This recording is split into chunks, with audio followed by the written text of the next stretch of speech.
बोले पुरुषोत्तम भगवान की जय। अथ अष्टविंशतितमो अध्याय प्रारंभ। श्री गणाधिपते नमः। श्री भगवान नारायण नारद जी से, सूत जी सोनकादि ऋषियों से और भगवान विष्णु लक्ष्मी जी से कहते हैं, हे लक्ष्मी, पहले एक समय सोमवंश में उत्पन्न सुमति नाम का एक प्रख्यात राजा हो चुका है।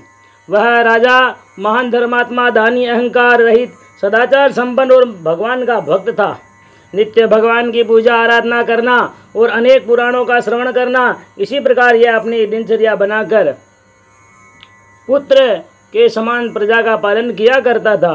राजा की स्त्री का नाम सुष्टमती था। वह भी पतिव्रता, धर्म से परिपूर्ण, महासौभाग्यवती, सभी शुभ लक्षणों से संपन्न और भगवत भक्ति से परिपूर्ण थी।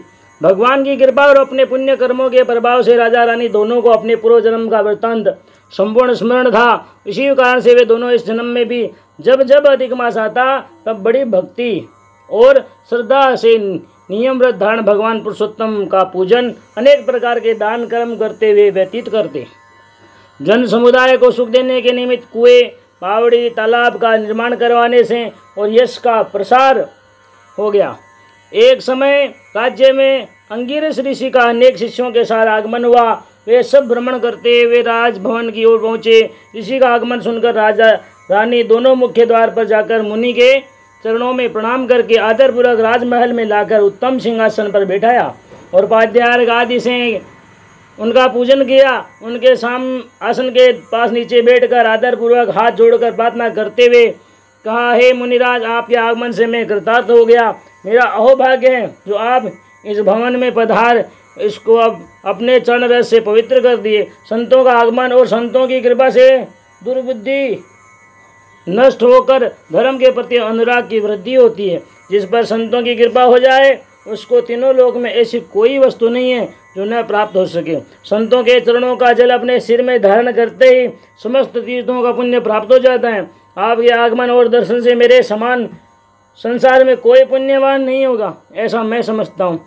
राजा के शेष नम्रतापूर्ण वचनों को सुनकर ऋषि बड़े प्रसन्न होकर राजा के सिर पर हाथ फिराते हुए कहते हैं, हे राजन, तेरे जैसे धर्मात्मा और धर्म, अर्थ, काम, मोक्ष को जानने वाले और नम्रता और विनय से युक्त शब्दों को सुनकर मन में बड़ी प्रसन्नता हुई। विनय के द्वारा संसार के सभी अप्राप्त वस्तुओं को मनुष्य प्राप्त कर लेता है। हमेशा तेरा और तेरी प्रजा का कल्याण हो, यह मेरा आशीर्वाद है। तुम दोनों पति पत्नी सदाचार संपन्न और भगवान के भक्त हो। धन, राज्य और ऐश्वर्य के मध्य में लोग भगवान की भक्ति से विमुख हो जाते हैं, परंतु तुमने पूर्व जन्म में ऐसा कौन सा पुण्य कर्म किया जिसके प्रभाव से तुम्हारी बुद्धि स्थिर है और भगवान के प्रति वैसी श्रद्धा बनी हुई है।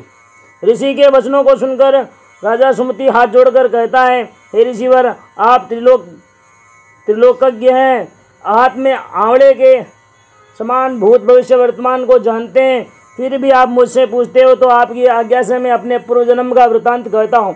हे मुनिवर, मैं पूर्व जन्म में वीरनामा नाम का एक वैश्य था। मैं जाति से वैश्य जरूर था, लेकिन मेरे कर्म शूद्र से भी पतित थे। मैंने अपने जीवन में अनेक पाप कर्म किए। ब्राह्मणों की संपत्ति जबरदस्ती अपहरण की, चोरी, डाका, दूसरों का वध करना, यही मेरा नित्य कर्म था। दूसरों को अपशब्द बोलना, कष्ट देना, धन का हरण करके वेश्यालय में खर्च करना, मदिरा और मांस का भक्षण करना, यही मेरा कर्म था। मेरे इस कर्म से बंधु बांधव, पारिवारिक जन और ग्रामवासी सभी कुपित थे। कोई मुझसे बात नहीं करता और अपने दरवाजे पर खड़ा नहीं रखता था। इस प्रकार बहुत समय व्यतीत हो गया। लोगों के तिरस्कार से दुखित होकर मैंने गांव छोड़ दिया और जंगल में पत्ते की झोपड़ी बनाकर रहने लगा और जंगली जीव, पक्षी, मृग आदि को मारकर उनका मांस भक्षण करके किसी प्रकार दिन बिताने लगा। परंतु जंगल में भी कभी पशु पक्षी का शिकार नहीं मिला तो भूखा ही रहना पड़ता था। इस प्रकार भूख से व्याकुल होकर जंगल में घूमता रहता था। एक समय भूख से व्याकुल जंगल में घूमता हुआ काफी दूर निकल गया। वहाँ मैंने एक स्थान ऐसा देखा कि अत्यंत जीर्ण अवस्था में भगवान विष्णु का मंदिर है। पास में ही सुंदर स्वच्छ जल से भरा हुआ तालाब है। कमल खिले हुए और अनेक प्रकार के पक्षी कलरव कर रहे हैं। तालाब के समीप जाकर उसका जल पीकर मन को शांति मिली और विश्राम के निमित्त एक वृक्ष के नीचे लेट गया। इधर मेरी पत्नी मेरे चले जाने के बाद दुखित होकर इधर उधर भटकने लगी। मेरे बंधुजनों ने मेरे न रहने पर घर संपत्ति का अपहरण करके मेरी पत्नी को निकाल दिया। कोई भी अपने पास उसको आश्रय देने को तैयार नहीं था। मेरे दुष्कर्मों का फल मेरी पत्नी को भी भोगना पड़ रहा था। दुखित होकर उसने भी जंगल में प्रवेश किया और भटकती भूख प्यास से दुखित उसी जगह पहुंची जहां मैं लेटा हुआ था। उसको देखकर मुझे भी दुख हुआ। मैंने उसको कुछ जंगली फल खाने को दिए। फल खाकर जल पीकर उसका मन कुछ शांत हुआ। मेरे पास आकर बैठ गई और कहने लगी, हे स्वामी, जानते हुए अथवा अनजानते हुए जो भी पाप मनुष्य से हो जाते हैं, उस कर्म का फल मनुष्य को जीवन पर्यंत और मृत्यु के बाद भी रोरो आदि नरकों की यातना से दुख भोगना पड़ता है। अपने पूर्व कर्मों का प्रायश्चित न करने से निरंतर पाप होते रहते हैं और कभी दुख से छुटकारा नहीं मिलता। मैंने ज्ञानी और धार्मिक पुरुषों से सुना है कि भगवान के नामों में इतनी शक्ति है कि जन्म जन्मांतर के समस्त पापों को नष्ट करके मन को शांति और सुख की अनुभूति देता है। जो भगवान का नाम स्मरण करने वाले भक्त हैं, जो भगवान के मंदिर में जाकर मंदिर की साफ सफाई, पूजन और भजन कीर्तन नाम स्मरण करते हैं, ऐसे लोगों का समस्त पापों से मुक्त होकर संसार में सुखी जीवन व्यतीत करते हुए अंत में मोक्ष को प्राप्त करते हैं।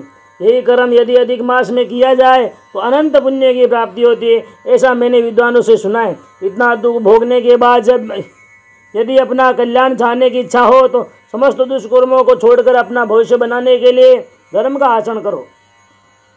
ऐसी ज्ञानपूर्ण बातों को सुनकर मेरे मन में भी पाप कर्मों का प्रायश्चित करने की इच्छा जागृत हुई। हम दोनों पति पत्नी वहीं रहकर नित्य भगवान विष्णु के मंदिर को स्वच्छ रखकर भगवान का पूजन और नाम स्मरण करते हुए हिंसा त्याग कर जंगल में उत्पन्न कंद फलों को खाकर समय व्यतीत करने लगे। जंगल में रहने से हमको महीना पर और अधिक मास का ज्ञान नहीं था, फिर भी निरंतर भगवान की आराधना में लिप्त रहने से हमारे जीवन में अनेक अधिक मास व्यतीत हुए। उसी पुण्य के प्रभाव से हमें इस जन्म में समस्त सुख वैभव और राज्य प्राप्त हुआ और पूर्व जन्म की सब बातें याद हैं। राजा सुमति के द्वारा पूर्व जन्म का वृतांत और अधिक मास के माध्यम को सुनकर अंगिरस ऋषि बड़े प्रसन्न हुए। राजा का आशीर्वाद देकर अपने आश्रम को प्रस्थान कर गए। राजा सुमति भी निरंतर धर्माचरण पर चलकर अधिक मास में भगवान पुरुषोत्तम की आराधना करता हुआ सांसारिक सुखों को भोग कर अंत में मोक्ष को प्राप्त हुआ। सूची कहते हैं ऋषियों से कि हे ऋषियों, इसी कथा प्रसंग को अर्थात लक्ष्मी और विष्णु के संवाद वाल्मीकि ऋषि दृढ़ दिनवा को पूर्व के कथा प्रसंग में सुना रहे थे। उन्होंने कहा, हे राजन, संसार में भगवान पुरुषोत्तम के समान महान पुण्यदाता कोई देवता नहीं है। अधिक मास के देवता भगवान पुरुषोत्तम है। उन्होंने अपने सब गुण धर्म अधिक मास को दे दिए, इसलिए भगवान पुरुषोत्तम के सदृश अधिक मास भी उन्हीं के समान पुण्य और मोक्ष देने वाला और सामर्थ्यशील है। हे राजा, तू भाग्यशाली है, इसलिए निरंतर अधिक मास में व्रत नियम धारण करते हुए भगवान पुरुषोत्तम की आराधना करता रहता है। तेरा सर्वदा कल्याण हो। ऐसा कहकर वाल्मीकि ऋषि ने जानने की इच्छा प्रकट की। राजा ने ऋषि का पूजन करके उनको विदा किया। ग्राम की सीमा तक उनको पहुंचाने गया और वापस राजमहल में आकर पत्नी से कहा, हे प्रिय, यह शरीर नश्वर है। इसमें हमेशा काम, क्रोध, लोभ, मोह आदि विकार उत्पन्न होते रहते हैं। वात पित्त कब से भरा हुआ रोग से ग्रसित होकर कब नष्ट हो जाए, इसका कोई निश्चय नहीं है। इसलिए बचा हुआ से जीवन संसार में विरक्त होकर तपोवन में जाकर तपस्या के द्वारा शरीर का परित्याग कर देना ही सर्वोत्तम होगा। पति के ज्ञानपूर्ण वचनों को सुनकर रानी ने भी अपने अंतःकरण में विचार किया, कहाँ पति के जाने पर मुझे यहाँ रहकर क्या करना है। जो स्त्रियाँ पति के बिना बहू के अधीन रहती हैं, वे अपने ही घर में नौकर के समान जीवन बिताती हैं तथा कुत्ते के समान प्राप्त भोजन करती हैं। पति ही परमेश्वर के समान रक्षक और सुखदाता होता है, इसलिए मैं भी पति का अनुसरण करके उन्हीं की सेवा में शरीर का परित्याग कर दूंगी। पत्नी की ऐसी इच्छा को देखकर राजा ने अपने पुत्र का राज तिलक करके राज्य का भार सौंपकर तपोवन में पत्नी सहित जाकर तपस्या में लीन हो गया। पत्नी भी पति की सेवा करते हुए भगवान की आराधना में लिप्त होकर दोनों ने कुछ दिनों बाद शरीर का परित्याग कर अनंत मोक्ष को प्राप्त किया। जय जय श्री अधिक मास महात्म्य सार ब्रह्मनाद्य पद्माधारे अष्टविंशतितमोध्याय परिपूर्ण शुभम भवतु। बोलिए पुरुषोत्तम भगवान की जय।